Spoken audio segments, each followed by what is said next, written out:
Hey guys, good afternoon. How's it going? Sorry for earlier. I know you guys have been waiting. Wasn't here on time. Couldn't get hold of the conference folks. A bit of a funny morning, but I guess it's just one of these days.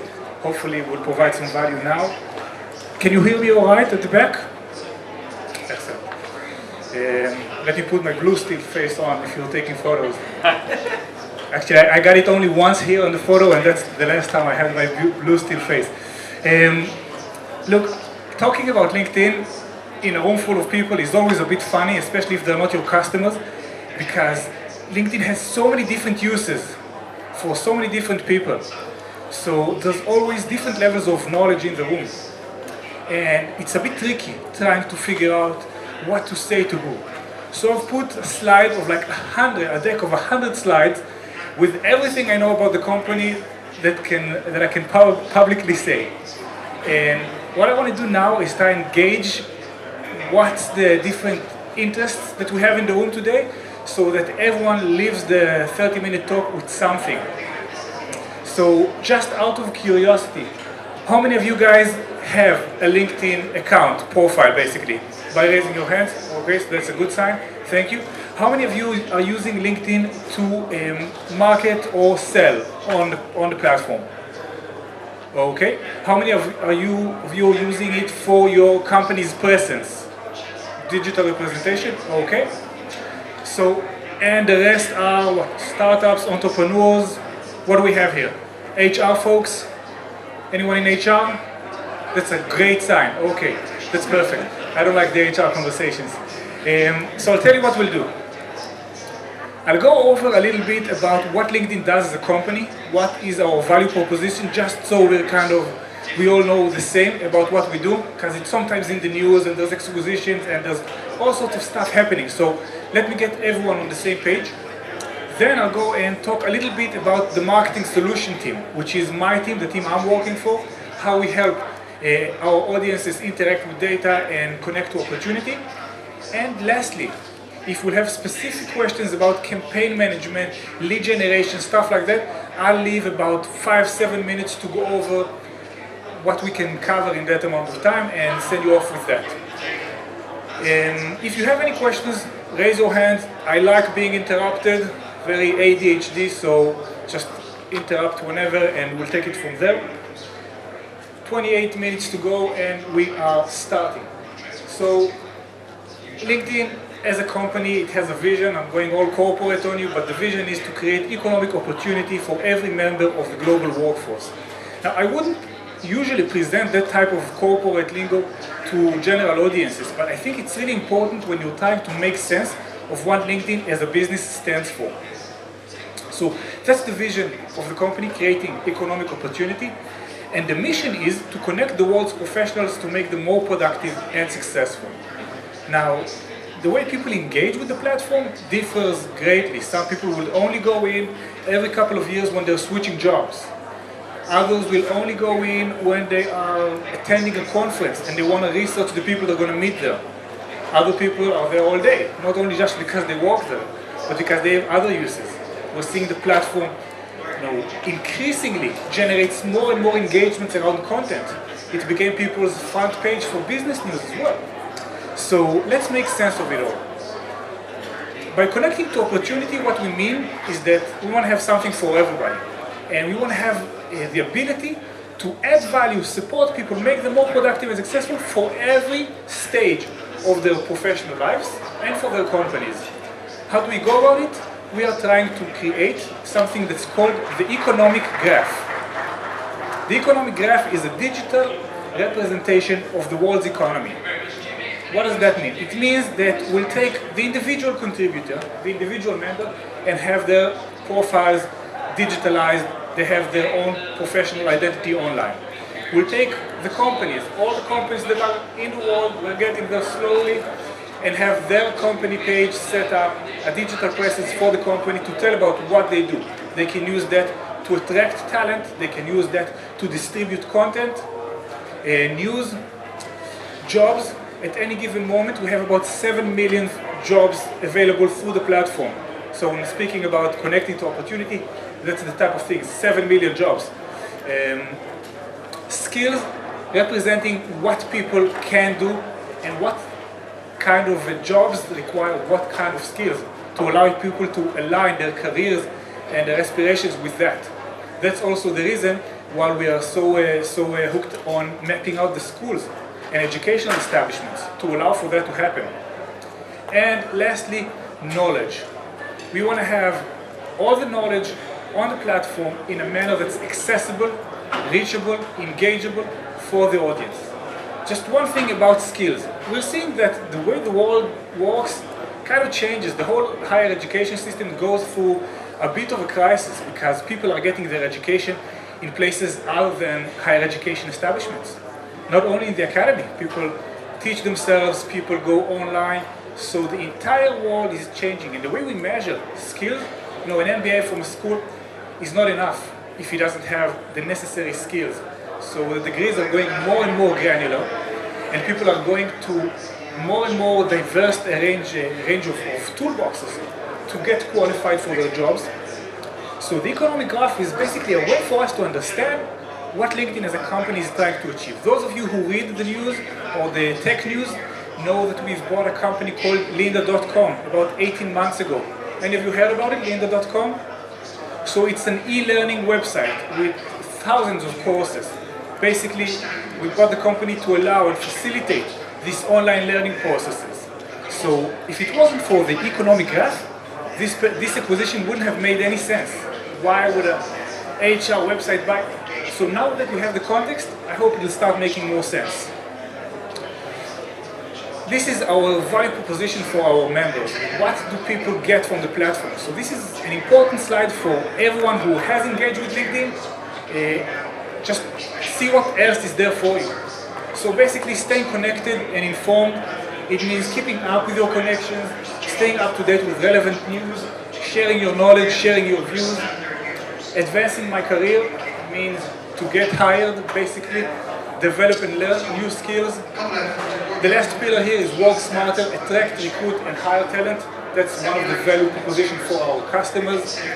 Market products and services, find leads, generate sales, get clients. So LinkedIn has 3 business divisions: hire, market, and sell. I fall under the market category. Let's skip these ones. I want to talk a little bit more about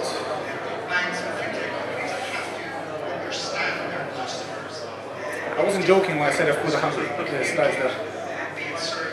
So now let's delve into the world of the value proposition for companies. So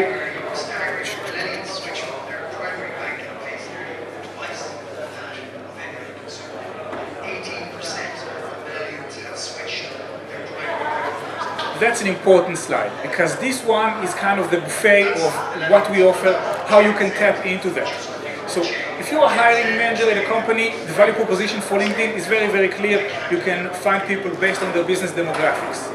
If you're a business development person or a salesperson, value proposition is also very clear. You can tap into, find out, map out leads, nurture them, create an online relationship with them, and gradually transition them into making a sale. If you're a marketer, and this is a lot of what we do, and you want to create a one-to-many conversation that's not too spammy, that overcomes the clutter in our inboxes. Just think of your own personal inboxes now. How many unread emails do you have there? I mean, in the hundreds.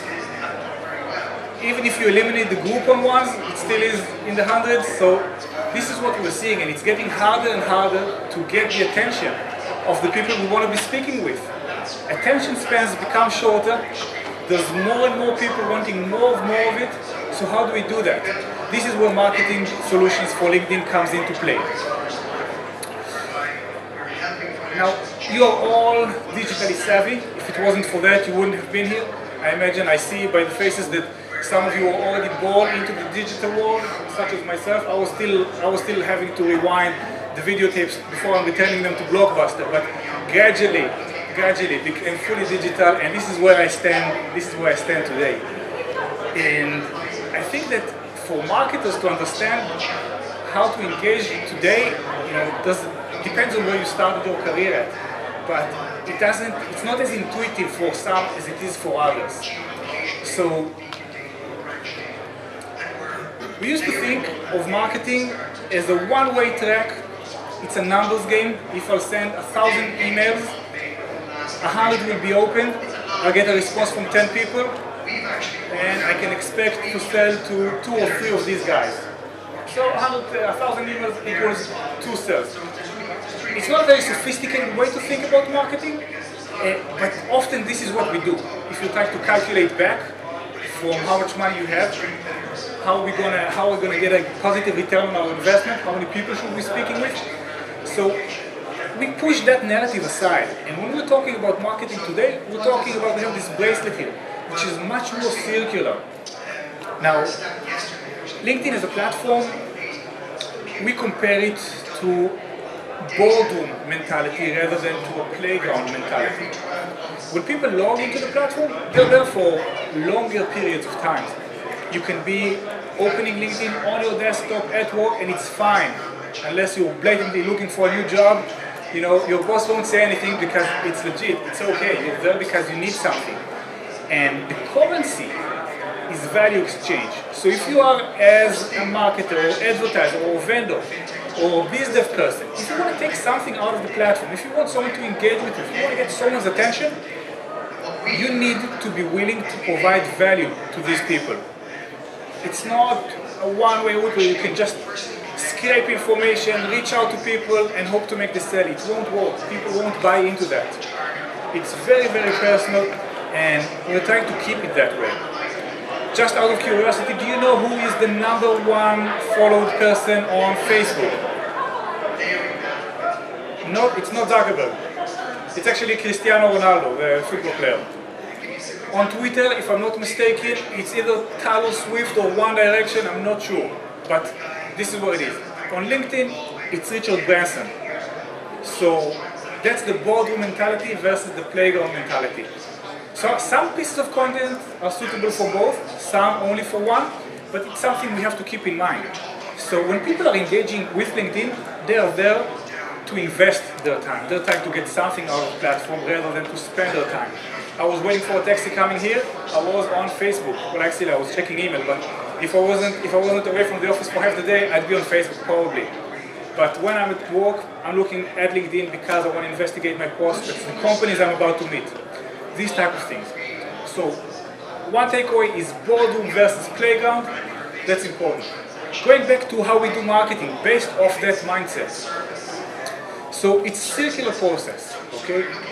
There's a lot of audience insights that can be gathered when using that platform. So as you see, like with any marketing campaign, it starts by defining your goals. And as simple and as straightforward as it is, a lot of companies, even big ones, fail right at the start because they want too much too early, or they don't want enough, or they're not basing their success on the right benchmarks. It used to be about clicks or likes. Now it's about cost per lead. But is that really the right way to go about it? Someone who is very, very vain would say, okay, I know what I want to do, I know how I want to do it, and will just, their eyes and ears will be shut and they'll just do whatever it is that they want to do and get success off that benchmark. But that doesn't necessarily mean they're doing what's right for them.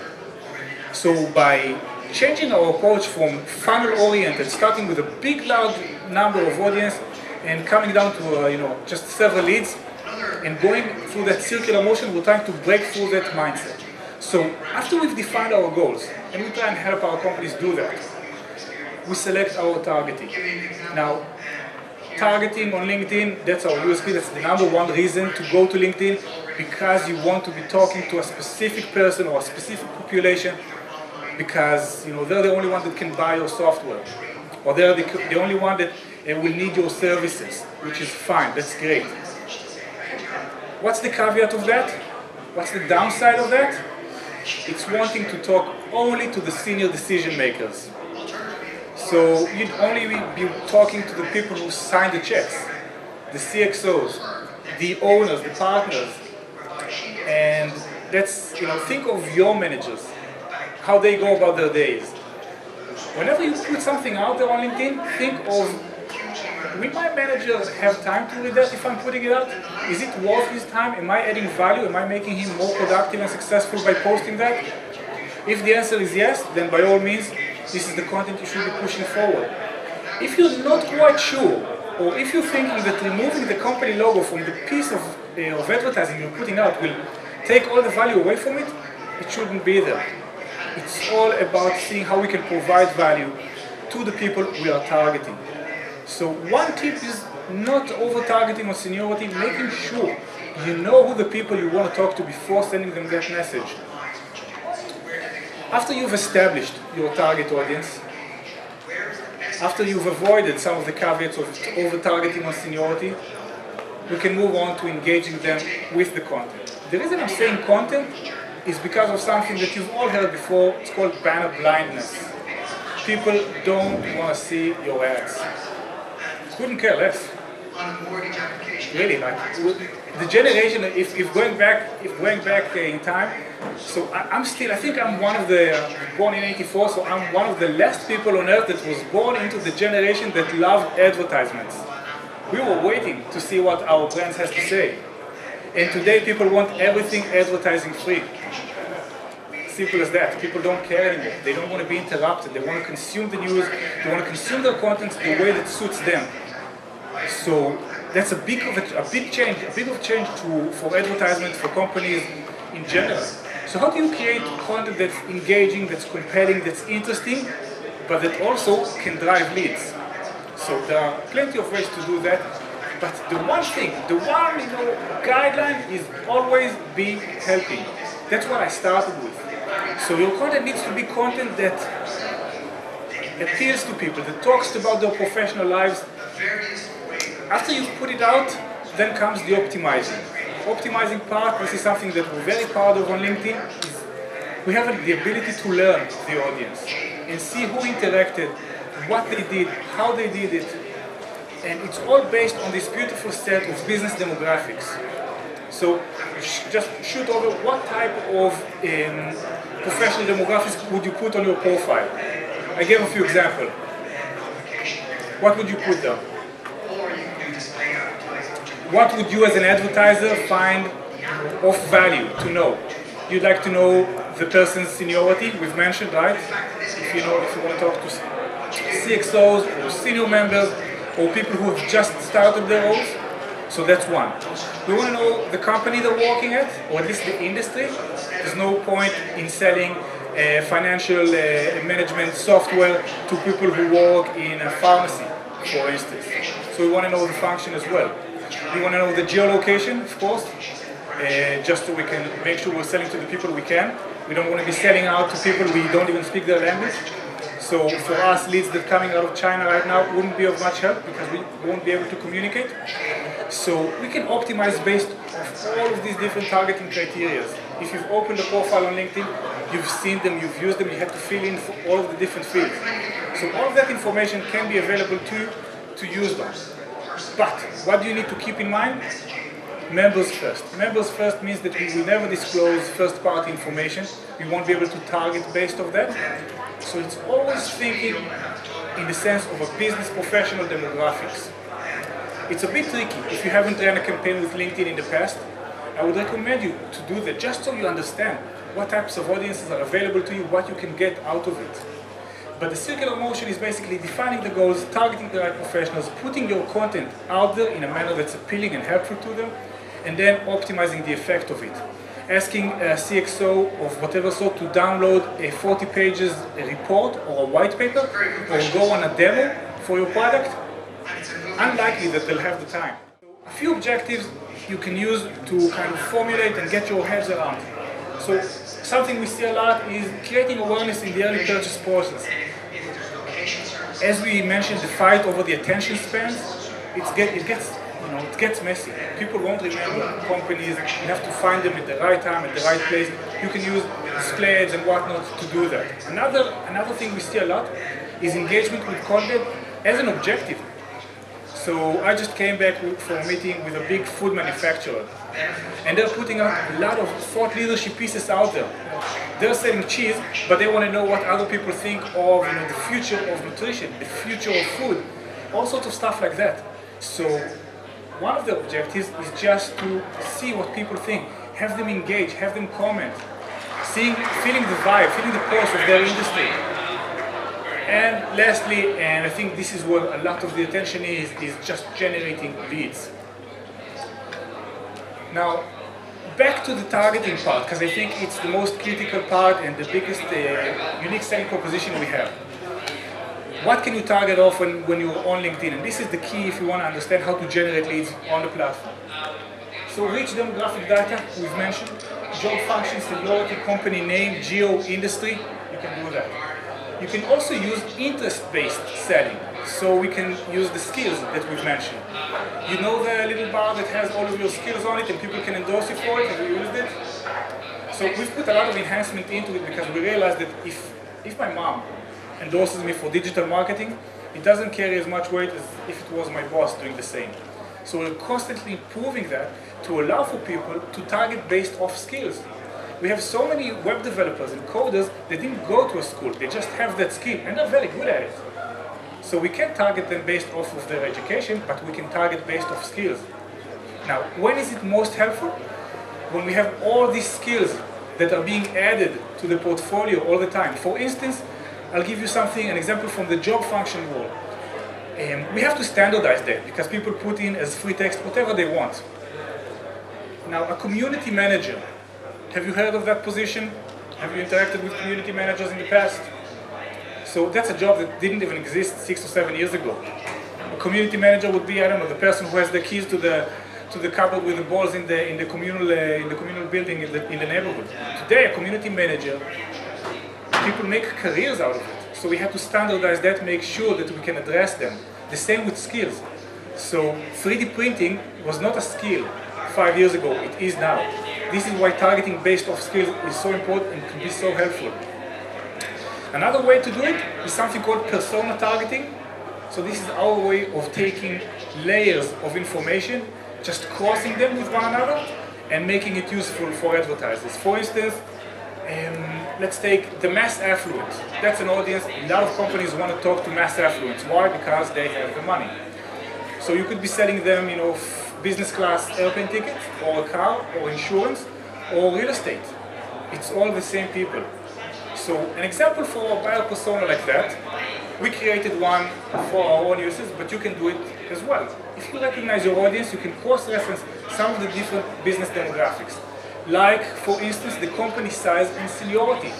So if I want to talk to people who are most likely are wealthy, I'd be, for example, targeting people who are in a seniority of a director and above, in companies of 1,000 or plus employee size, and of selected industries, tech, finance, real estate. Why?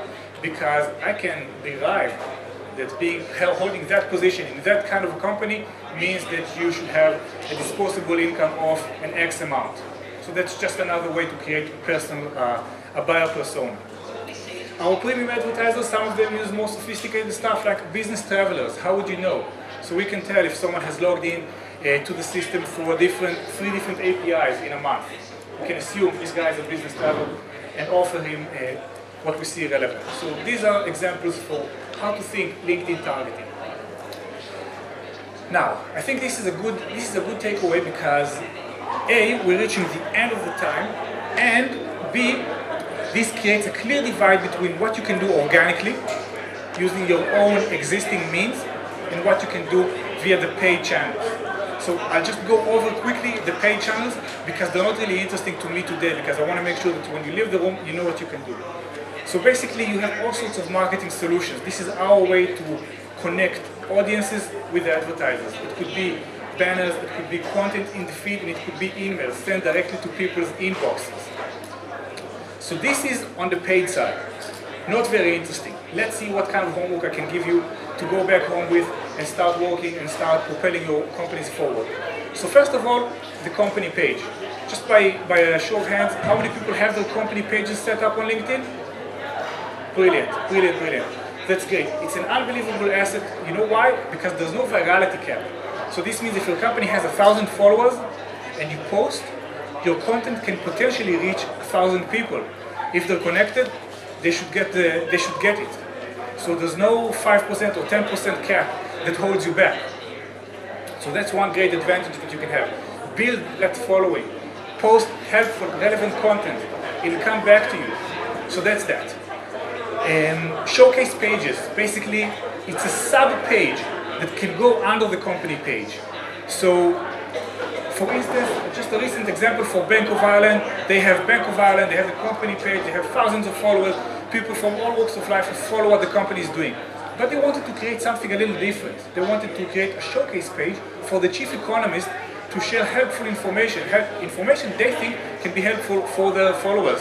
So they created a sub-page for that, and this is where all the helpful reporting, this kind of content goes into.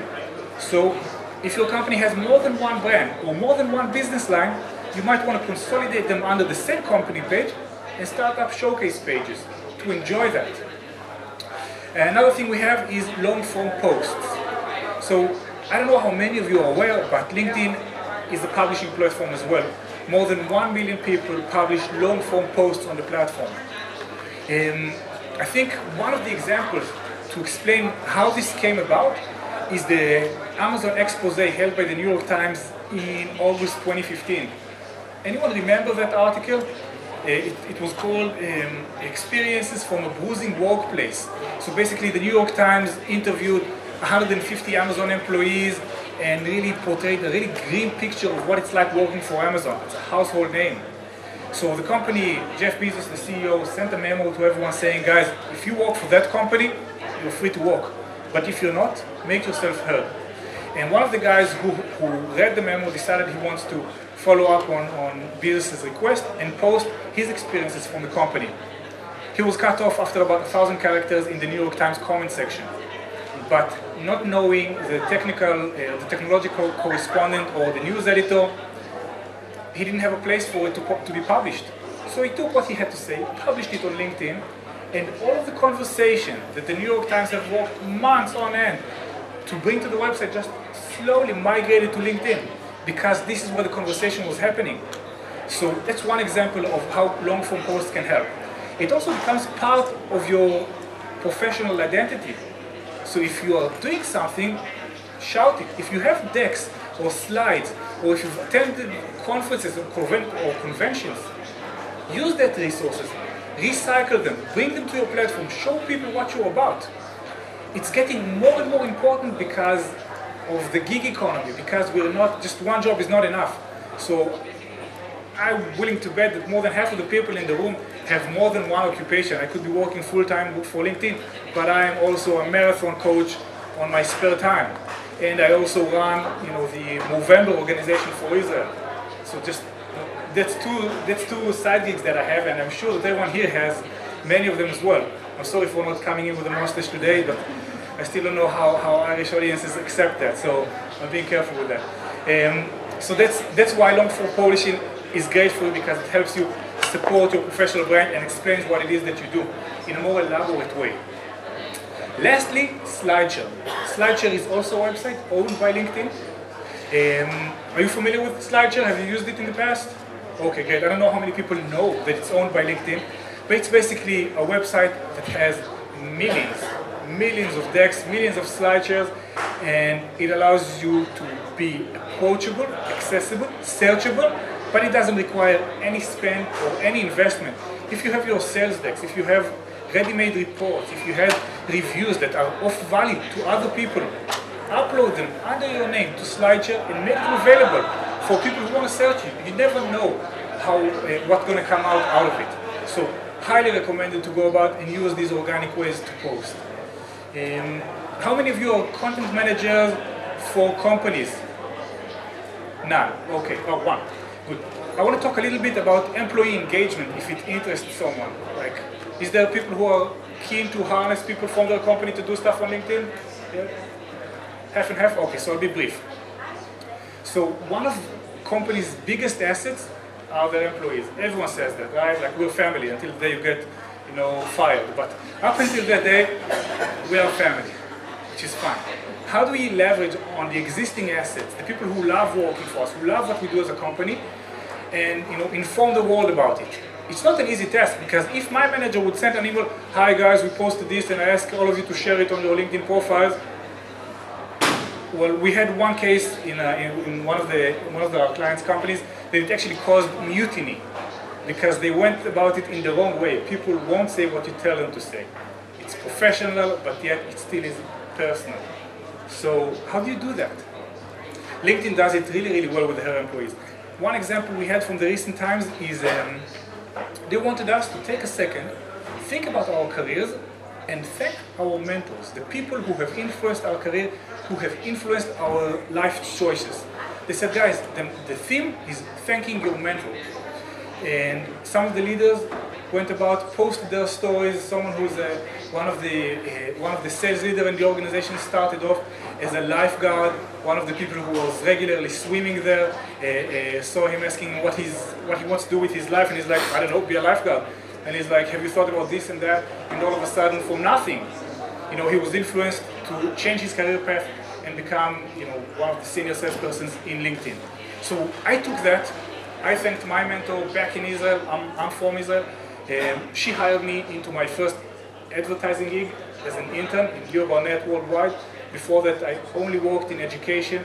I was building mud huts in the Israeli desert. I was developing programs for youth leadership and all sorts of stuff, really, really random. And she gave me that chance, and I really felt that urge to thank her. I did that on the platform. Over 700 people have liked that post, and of them, tens have reached out to the same person telling her thank you for what she did. So I got, in the same chance, I got to tell the company story, tell my own professional story, and just show my gratitude for someone who completely transformed my life and career.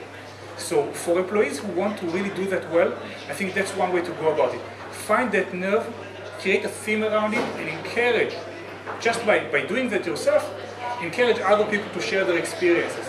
The feedback is unbelievably and overwhelmingly positive. So we're professionals, we're not artists, we don't carry around a portfolio with our work. Either we have some sort of a digital representation of that, or we don't. The digital representation, and this is I think the last point, is what also makes you approachable. It drives inbound leads, it drives a lot of referrals, it passively sits there, it doesn't require you to constantly deal with that.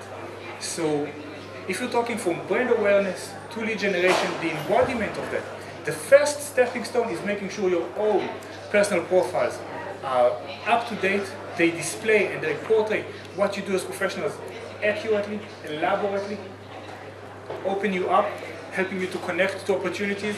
If you're feeling comfortable with that, go back to what we talked about, defining your goals, making sure you understand who the right audience is for you, create content that is helpful for them, and then optimize, learn from what you've done, who you should be talking, how you should be talking to them, and basically keep that circular thing going on for you. So 30 minutes to talk about a company that's been existing for the past 13 years. We didn't really have a lot of public appearances in Ireland so far, but we're growing that market now, so you'll see more and more of us. I'm going to still be here for the next coming minutes if you have any other questions for you. Sorry again for not being here at the scheduled time, but I'm here now. Hopefully it was good enough, and I'll see you all next time. Thank you so much.